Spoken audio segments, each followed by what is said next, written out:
Durante toda a minha vida, ao longo desses 55 anos de idade, eu acreditei que o Brasil fosse um país verdadeiramente democrático.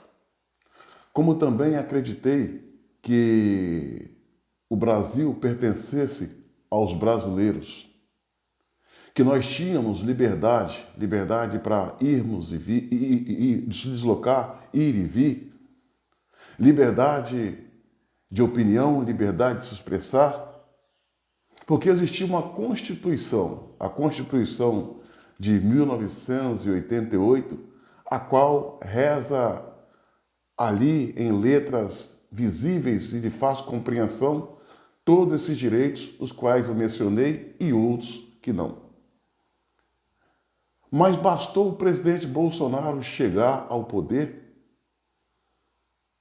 para a gente ver através da sua força, da sua fala, da sua resiliência em brigar contra o mundo inteiro, contra os poderosos, contra o sistema brasileiro, usando apenas o poder da sua palavra, que nós chegamos à conclusão que nada disso existe.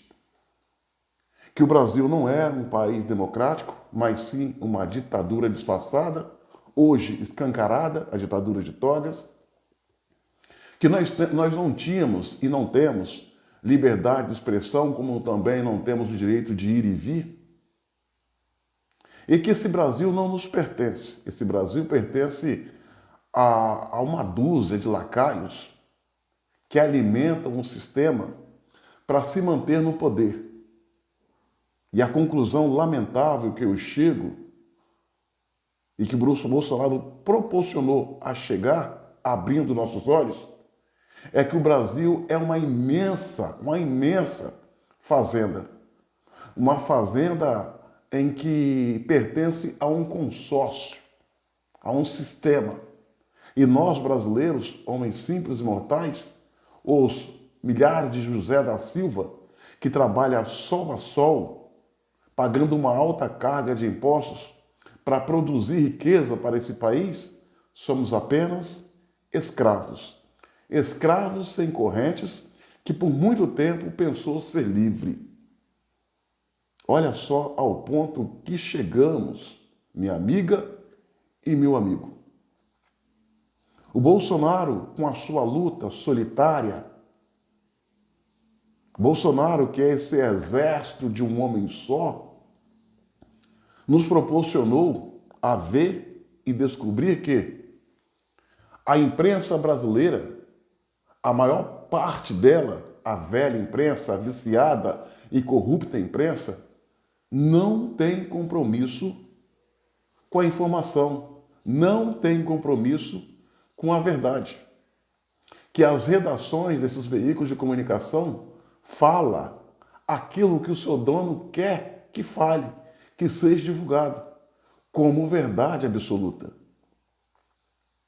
Olha o exemplo da Rede Globo, que surfou em credibilidade por anos e décadas, hoje cai em desgraça, porque nós descobrimos, através do presidente Bolsonaro, que a Rede Globo não é uma corporação de mídia, mas sim uma organização criminosa, uma OCRIM, que manipula, mente, ao invés de transmitir a notícia, cria a notícia que bem quer. Ao longo desses anos, o que a Rede Globo fez? Promoveu bandidos, derrubou heróis. Para ser alvo dela, bastava-se escolher de que lado está. Se ficasse contra ela e contra os seus interesses, ela era implacável, massacrava, humilhava, triturava e acabava com aquele que pensava diferente dela. Hoje, nós sabemos que a Rede Globo ela ainda detém uma grande parcela da audiência, isso é inegável, não adianta querer esconder, mas ao contrário de um passado recente, ela está em pleno declínio, caminhando passos largos rumo ao caminho do fim. A Rede Globo é um exemplo, mas nós temos outras revistas que deixaram de existir, revistas que surfavam vendendo milhões e milhões de exemplares, que hoje estão à beira da falência. Por quê? A população descobriu que a velha mídia e corrupta manipulava os brasileiros. Olha só o que eles insistem em fazer com o presidente Bolsonaro. A Rede Globo, por exemplo, 24 horas usando todos os veículos do grupo para bater no presidente, atacando com inverdades, tentando manipular a população. Ainda bem que toda essa tentativa é em vão e o presidente resiste brava e fortemente. Graças a Deus. Agora, vamos para o lado da classe artística. A classe artística, a gente sempre teve um apreço pela classe artística. Ela ditava regras e modas.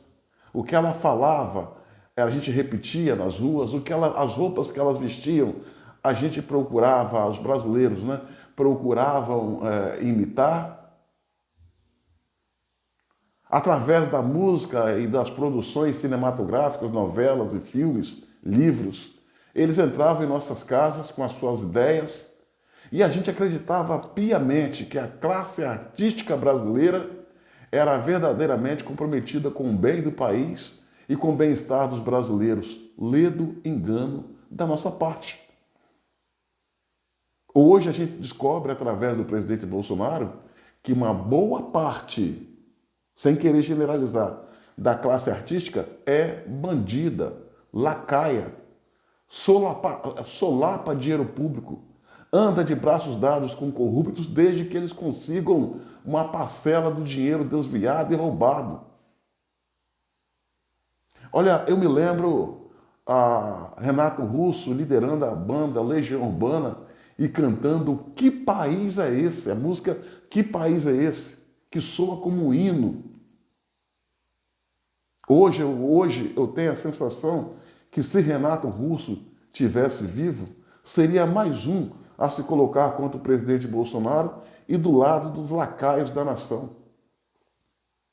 Que Deus o tenha em bom lugar. Não quero aqui atacar a sua memória. Não é essa a minha intenção. A minha sensibilidade não chega tanto. É só observação de um fato. O Cazuza, cantor Cazuza, com a sua música Brasil Mostra a Sua Cara. Você acha de que lado Cazuza estaria hoje se estivesse vivo? Então essas coisas é decepcionante. O cantor José Ramalho cantando Vida de Gado, a música Vida de Gado. E hoje se coloca contra o Bolsonaro, que levou água para a região dele, o Nordeste, a região do Zé Ramalho, se coloca contra Bolsonaro, defendendo ardentemente pessoas que praticaram corrupção em larga escala no Brasil, PT, Lula e essa gente de esquerda. Então, o Zé Ramalho está vivo, graças a Deus. É uma decepção. Uma decepção. Então, a classe artística é isso aí. Parte dela é bandida, apoiadores de bandidos, hipócritas, demagogos, viciados em dinheiro público, que por muito tempo surfaram. Mas a máscara caiu, porque o mal dura muito tempo, mas não dura para sempre. Hoje a gente está vendo que pessoas que nós admirávamos se colocam contra o desenvolvimento do país. Xuxa, Jô Soares, Luan Santana, Gilberto Gil, Caetano Veloso, Chico Buarque, Daniela Mercury, todas essas tralhas que surfavam em dinheiro público sob o manto da legalidade através da Lei Rouanet.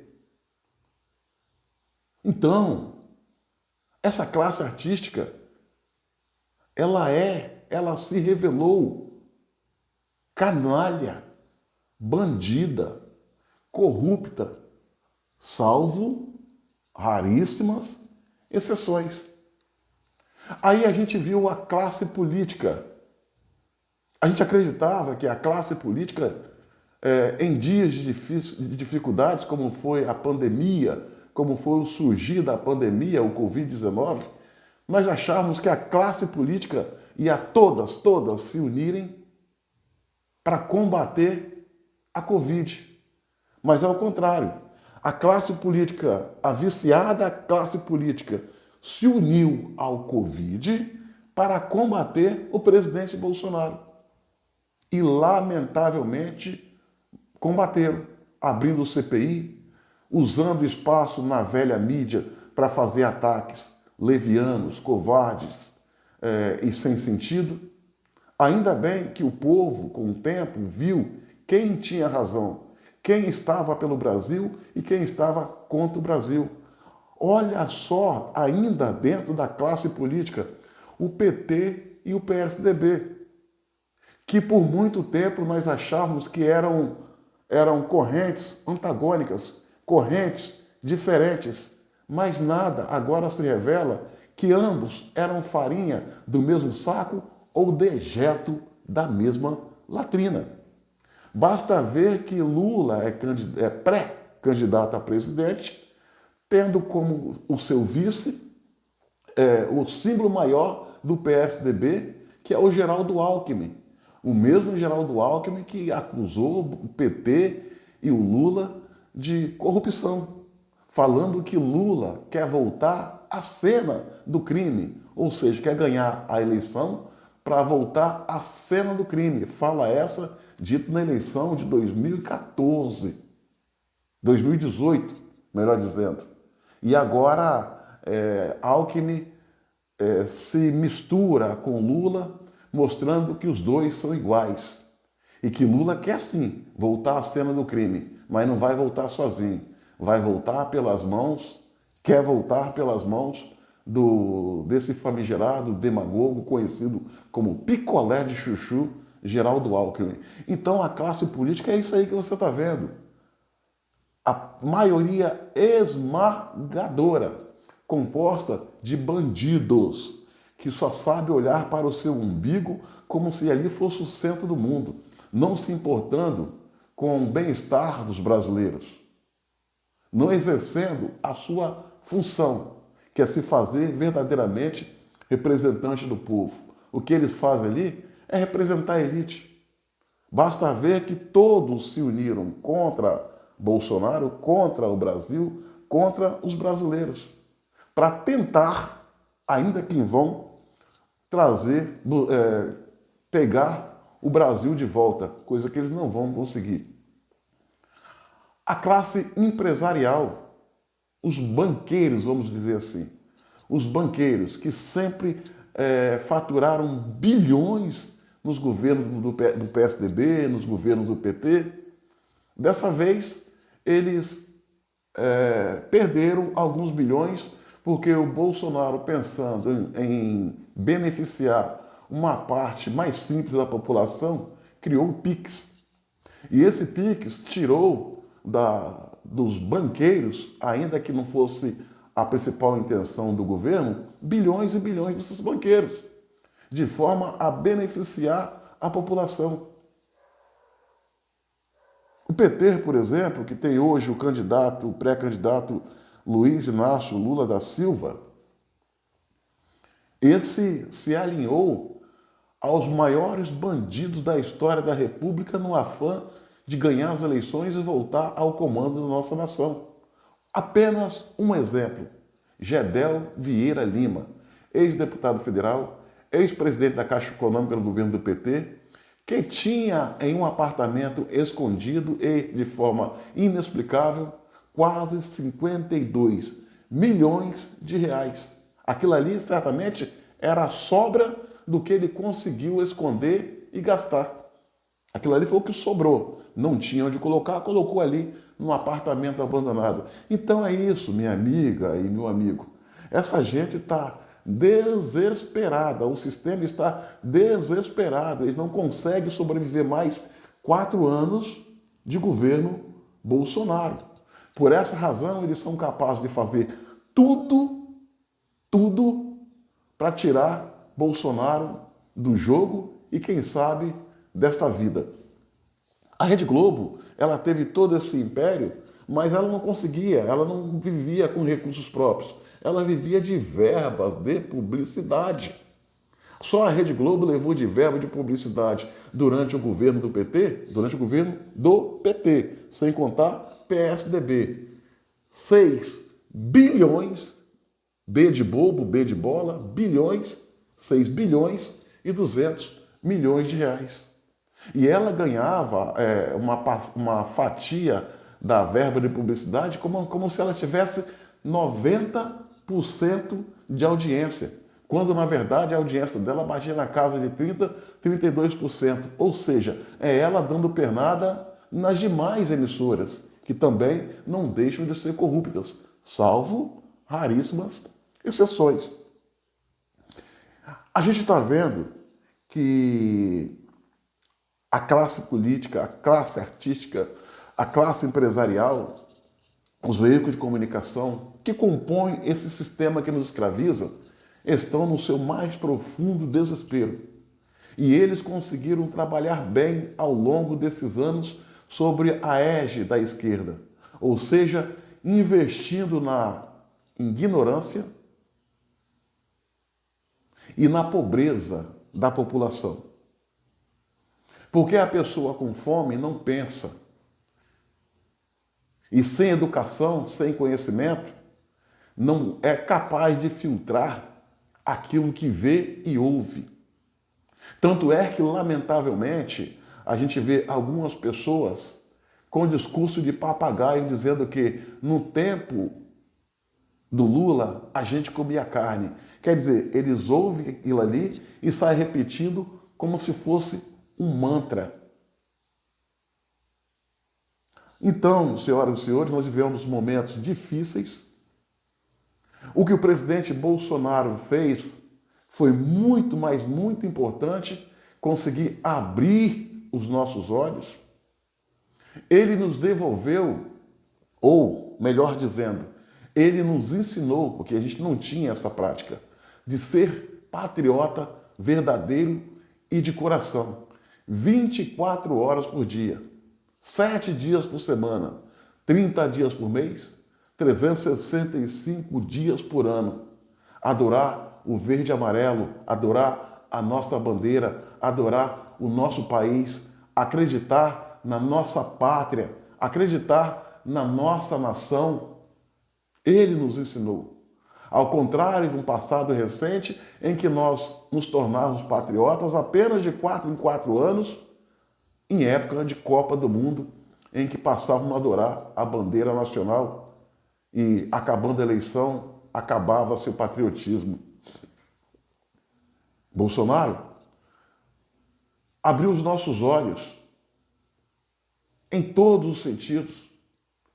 Hoje a gente vê um Brasil diferente. Hoje nós somos patriotas. Patriotas. E nós não brigamos por Bolsonaro, não lutamos por Bolsonaro, lutamos com Bolsonaro pelo Brasil, porque ele é o nosso capitão. Todas as grandes nações e pequenas nações têm seus líderes históricos. O Timor-Leste tem Xanana Guzmão, a Inglaterra tem Winston Churchill, a França tem Charles de Gaulle, Estados Unidos tem George Washington, e o Brasil, ao longo desses 500 anos, não tinha, até então, ninguém. E hoje nós temos Jair Messias Bolsonaro, que pelo Brasil e os brasileiros encara sozinho todo o sistema e é massacrado covardemente, impiedosamente, todo dia, sem arregar, sem se curvar, sem dar um passo atrás, sem trair seu ideal. Mesmo sob o risco de perder a própria vida, como quase aconteceu. Ele acredita, ele continua fiel. E nós, brasileiros, que temos mais de 2 neurônios, sempre esperávamos que o Brasil tivesse um dia um presidente honesto, que não roubasse, não deixasse roubar, que fosse patriota, que montasse um bom governo, pensando na ordem e no progresso do Brasil e no bem-estar de nossa gente. Um presidente temente a Deus, que tivesse apreço pela família e que se preocupasse com todos os brasileiros, em especial os mais pobres. Eis que surgiu Jair Messias Bolsonaro. Por muitas vezes a gente achava esse sonho distante, uma utopia, mas está aí, é uma realidade. Nós não vamos deixar esse homem falando sozinho. Vamos estar ombreado com ele rumo à ordem e progresso, porque o objetivo dele é o sonho nosso, de ver os brasileiros grandes como nação e o Brasil grande como país. E esse objetivo nós vamos atingir. E para finalizar, senhoras e senhores, é inegável que o Brasil caminha a passos largos para uma convulsão social ou uma guerra civil. Isso é inegável, porque a gente está vendo todo o sistema unido para continuar nos escravizando e derrubar o presidente Bolsonaro. Isso vai do Supremo Tribunal Federal, passando por OAB, passando pela a velha imprensa, pela velha viciada política, pelo TSE. Eles se emanaram, se juntaram para derrubar Bolsonaro e tomar o Brasil de volta. O objetivo, na verdade, não é o pescoço do Bolsonaro, é o nosso pescoço, o pescoço do povo brasileiro. O problema é que Bolsonaro está no caminho, impedindo que ele chegue até nós, como fizeram no passado recente. Então,